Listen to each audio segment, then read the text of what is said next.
Hello guys, स्वागत है आप सभी का अपनी YouTube channel study with AK sir में। आज हम बताने जा रहे हैं आपको BA प्रोग्राम के फर्स्ट ईयर के सेकंड सेमेस्टर का पॉलिटिकल साइंस का यूनिट 2 से कुछ क्वेश्चन है। भारत में धर्मनिरपेक्षता के प्रमुख चुनौतियों की व्याख्या कीजिए।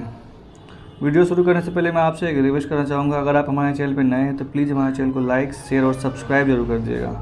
चलिए वीडियो शुरू करते हैं।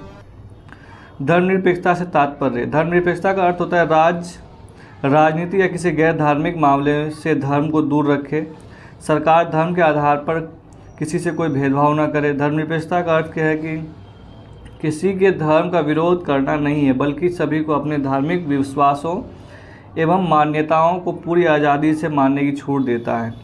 धर्मनिरपेक्ष राज्य में उस व्यक्ति का भी सम्मान होता है जो किसी धर्म को नहीं मानता है। धर्मनिरपेक्षता के संदर्भ में धर्म व्यक्ति का नितांत निजी मामला है, जिसमें राज्य तब तक हस्तक्षेप नहीं करता जब तक कि विभिन्न धर्मों की मूल धारणाओं में आपस में टकराव की स्थिति उत्पन्न ना हो। धर्मनिरपेक्षता के संदर्भ में संवैधानिक दृष्टिकोण क्या है? तो भारतीय परिप्रेक्ष्य में संविधान निर्माण के समय से ही धर्मनिरपेक्षता की अवधारणा निहित थी, जो संविधान के भाग 3 में वर्णित मौलिक अधिकारों में धार्मिक स्वतंत्रता के अधिकार अनुच्छेद 25 से 28 में स्पष्ट की गई है। और भारतीय संविधान में पुनः धर्मनिरपेक्षता को परिभाषित करते हुए 42वें संशोधन अधिनियम 1976, यानी जब 42वां संशोधन हुआ था, बदलाव हुआ था संविधान में, 1976 अधिनियम द्वारा इस प्रस्तावना में पंथ निरपेक्ष शब्द जोड़ा गया था। 1976 में भारतीय संविधान में या प्रस्तावना में पंथ निरपेक्षता शब्द को जोड़ा गया था।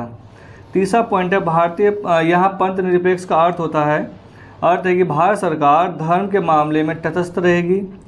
उसका अपना कोई धार्मिक पंथ नहीं होगा, धार्मिक पंथ का पक्ष लेगी और ना ही किसी धार्मिक पंथ का विरोध करेगी। पंथ निरपेक्ष राज्य धर्म के आधार पर किसी नागरिक से भेदभाव न कर प्रत्येक व्यक्ति के साथ समान व्यवहार करता है।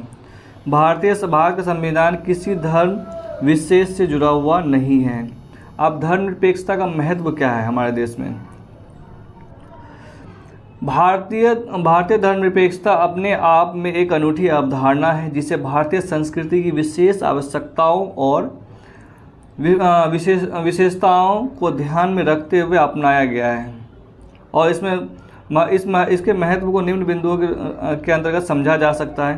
पहला पॉइंट है इसका, धर्मनिरपेक्षता समाज में विज्ञान और प्रौद्योगिकी तथा तर्कवाद को प्रोत्साहित करता है और एक आधुनिक धर्मनिरपेक्ष का राज्य का आधार बनाता है। दूसरा पॉइंट है इसका, धर्मनिरपेक्ष राज्य धार्मिक दायित्वों से स्वतंत्र होता है, यानी उसका किसी भी जाति को सपोर्ट नहीं करना होता है, सभी धर्मों के प्रति सहिष्णु रवैया अपनाता है। व्यक्ति अपनी धार्मिक पहचान के प्रति अत्यधिक संवेदनशील होता है। कोई भी व्यक्ति अगर किसी धर्म को मानता है तो अपनी पहचान के लिए ज़्यादा संवेदनशील होता है, इसलिए वह किसी व्यक्ति या समूह के हिंसापूर्ण व्यवहार के विरुद्ध सुरक्षा प्राप्त करना चाहेगा। यह सुरक्षा सिर्फ धर्मनिरपेक्ष राज्य ही प्रदान कर सकता है।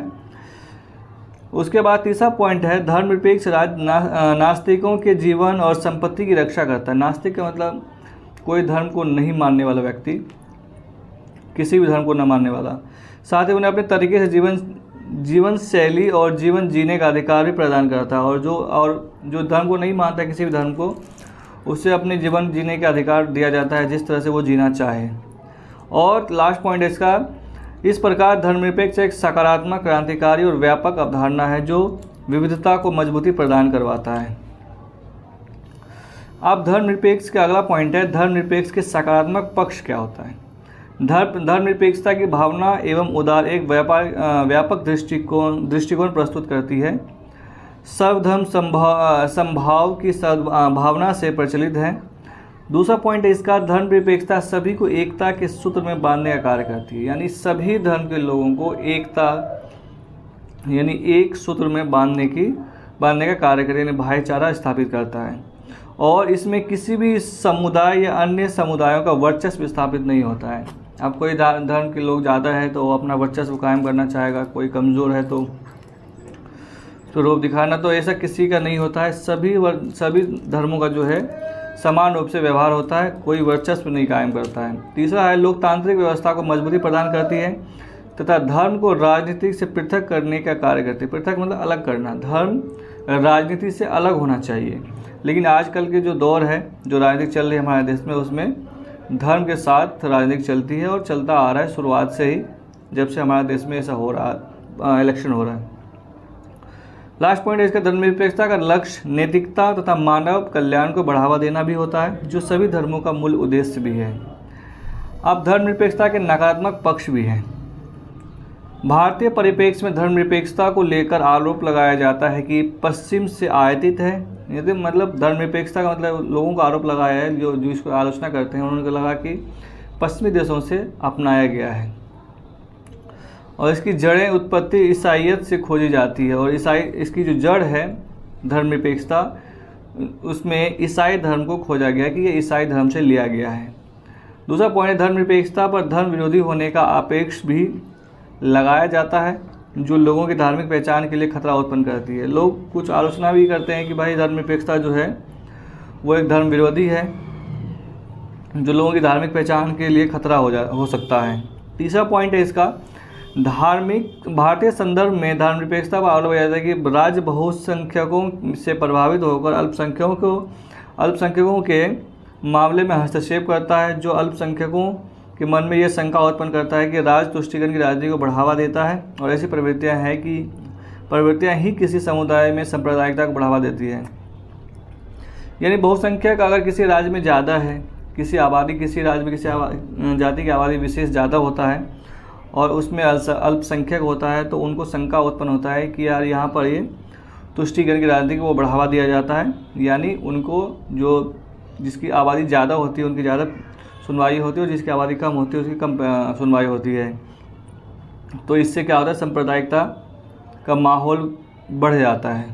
उसके बाद अगला पॉइंट है, धर्मनिरपेक्षता को कभी कभी अति उत्पीड़नकारी के रूप में भी देखा जाता है, जो समुदायों व्यक्तियों की धार्मिक स्वतंत्रता में अत्यधिक हस्तक्षेप करती है। अब इसमें क्या है, धर्मनिरपेक्षता उत्पीड़नकारी भी हो सकता है, जैसे समुदाय और व्यक्ति की धार्मिक स्वतंत्रता के मामले में काफ़ी ज़्यादा हस्तक्षेप करता है, इंटरफेयर करता है। अब धर्मनिरपेक्षता के भारतीय व पश्चिम मॉडल का तुलनात्मक अध्ययन क्या है।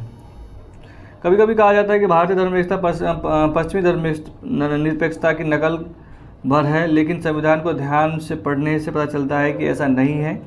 भारतीय धर्मनिरपेक्षता पश्चिमी धर्मनिरपेक्षता से बुनियादी रूप से भिन्न यानी अलग है। जो भारत का धर्मनिरपेक्षता है और जो पश्चिमी देशों का धर्मनिरपेक्षता है, उसमें बुनियादी रूप से कई प्रकार की चीज़ें अलग हैं। और उसमें कई बिंदु दिया हुआ है। पहला है पश्चिमी धर्मनिरपेक्षता, जहां धर्म एवं राज्य के बीच पूर्णतः संबंध के विच्छेद पर आधारित है। वहीं भारतीय संदर्भ में यह अंतर्धार्मिक समानता पर आधारित है। दूसरा पॉइंट है, पश्चिम में धर्मनिरपेक्षता का पूर्णतः नकारात्मक और एवं अलगाववादी स्वरूप दृष्टिगोचर होता है। वहीं भारत में यह समग्र रूप से सभी धर्मों का सम्मान करने की संवैधानिक मान्यता पर आधारित है। यानी यहाँ पर सभी धर्मों को समान रूप से हक दिया जाना, ये हमारे देश में संवैधानिक अधिकार है और पश्चिमी देशों में ये अधिकार नहीं है। गौरतलब है कि भारतीय संविधान भारतीय धर्मनिरपेक्षता के अंतर्धार्मिक और अंतर्धार्मिक वर्चस्व पर एक साथ ध्यान केंद्रित किया गया है। इसने बिंदुओं के अंदर दलितों और महिलाओं के उत्पीड़न और भारतीय मुसलमानों और ईसाइयों के अंदर महिलाओं के प्रति भेदभाव या बहुसंख्यक समुदाय और अल्पसंख्यक धार्मिक समुदायों के अधिकारों पर उत्पन्न किए जा सकने वाले खतरों का विरोध किया है, जो पश्चिमी धर्मनिरपेक्षता की अवधारणा से अलग बताती है। आपने देखा होगा कि पश्चिमी देशों में जो मुस्लिम कंट्री है, बहुत सारे ऐसे कंट्री है जहाँ पर महिलाओं को अधिकार कम दिया जाता है, लेकिन हमारे देश में इस तरह की बात नहीं है। हमारे देश में इसका विरोध किया गया है कि सभी को बराबर अधिकार दिया जाना चाहिए। भारतीय धर्मनिरपेक्षता के राष्ट्र समर्थित धार्मिक सुधार की गुंजाइश भी होती है, यानी इस पर आप बदलाव भी कर सकते हैं और अनुकूलता भी है, जो पश्चिमी में देखने को नहीं मिलता है। हमारे देश में क्या है, इसमें थोड़ा अनुकूलता बना सकते हैं, बदलाव कर सकते हैं, लेकिन पश्चिमी देशों में ऐसा नहीं किया जा सकता है। हमारे देश में उदाहरण के लिए संविधान में अस्पृश्यता यानी छुआछूत पर प्रतिबंध लगाया गया, लेकिन विदेशों में ऐसा नहीं है, पश्चिमी में नहीं है। बाल विवाह पर भी रोक लगाया गया है। बहुत सारी ऐसी चीज़ें हैं जो रोक लगाया गया है। अब धर्मनिरपेक्षता के आलोचनात्मक बिंदु क्या है। कुछ आलोचकों का तर्क है कि धर्मनिरपेक्ष धर्म विरोधी है, लेकिन भारतीय धर्मनिरपेक्षता धर्म के विरोधी नहीं है। इसमें सभी धर्मों को उचित सम्मान दिया गया, लेकिन ये धर्मनिरपेक्षता संबंधवाद संस्थाबद्ध धार्मिक वर्चस्व का विरोध तो करती है, लेकिन धर्म विरोधी होने का पर्याय नहीं है। मतलब जो संस्था है जो इस तरह की चीज़ों को बढ़ावा देता है उसका विरोध करता है, किसी धर्म का विरोध हमारा धर्मनिरपेक्षता शब्द नहीं करता है। धर्मनिरपेक्षता के विषय यह भी कहा जाता है कि पश्चिम से आए थे, मतलब पश्चिम से लिया गया है, पश्चिमी कंट्री से, ईसाइयत से प्रेरित है, यानी ईसाई धर्म से प्रेरित होकर के लिया गया है, लेकिन यह सही आलोचना नहीं है। दरअसल भारतीय धर्मनिरपेक्षता को प्राचीन काल से ही अपनी एक विशिष्ट पहचान रही है। मतलब प्राचीन काल से ही हमारे देश में धर्मनिरपेक्षता पर एक विशिष्ट पहचान रहा है, और यह कहीं से आयातित नहीं बल्कि मौलिक है। यह कहीं से आयात किया गया, यानी किसी देशों से लिया नहीं गया, बल्कि अपने देश में ही निर्माण किया गया इसका। यह भी आरोप लगाया जाता है कि भारत में धर्मनिरपेक्षता राज्य द्वारा संचालित होती है। अल्पसंख्यकों को शिकायत है कि राज्य को धर्म के मामले में हस्तक्षेप नहीं करना चाहिए। उल्लेखनीय कि 3 तलाक के मामले में मुस्लिम पर्सनल लॉ बोर्ड का कहना था कि सामाजिक सुधारों के नाम पर राज्य द्वारा निजी कानूनों में दखल दिया जा रहा है। वहीं जैन धर्मावलंबी अपनी संथारा प्रथा का बचाव करके हजारों सालों से चले आने के आधार पर कर रहे हैं। धर्मनिरपेक्षता पर सवाल उठाती है कुछ घटनाएं भी इसे समक्ष चुनौती पेश करती है, जिसमें 1984 के दंगे, बाबरी मस्जिद का विध्वंस, 1992-93 में मुंबई के दंगे, वर्ष 2003 में गुजरात के दंगे को हत्या रोकने के आड़ में धार्मिक और नस्लीय हमले आदि। आलोचना द्वारा यह भी तर्क दिया गया है कि धर्मनिरपेक्षता वोट बैंक की राजनीति को बढ़ावा देती है। यूनिफॉर्म सिविल कोड भी धर्मनिरपेक्षता के समक्ष एक चुनौती पेश कर रही है। दरअसल यूनिफॉर्म सिविल कोड यानी समान नागरिक संहिता आज तक बहाल नहीं हो पाई है, और एक धर्मनिरपेक्ष राष्ट्र के तौर पर यह देश की सबसे बड़ी चुनौती है। तो यहाँ से वीडियो समाप्त होता है। होप ये वीडियो आपको अच्छी लगी। अगर आप हमारे चैनल पर नए हैं तो प्लीज़ हमारे चैनल को लाइक, शेयर और सब्सक्राइब जरूर कर दीजिए। धन्यवाद।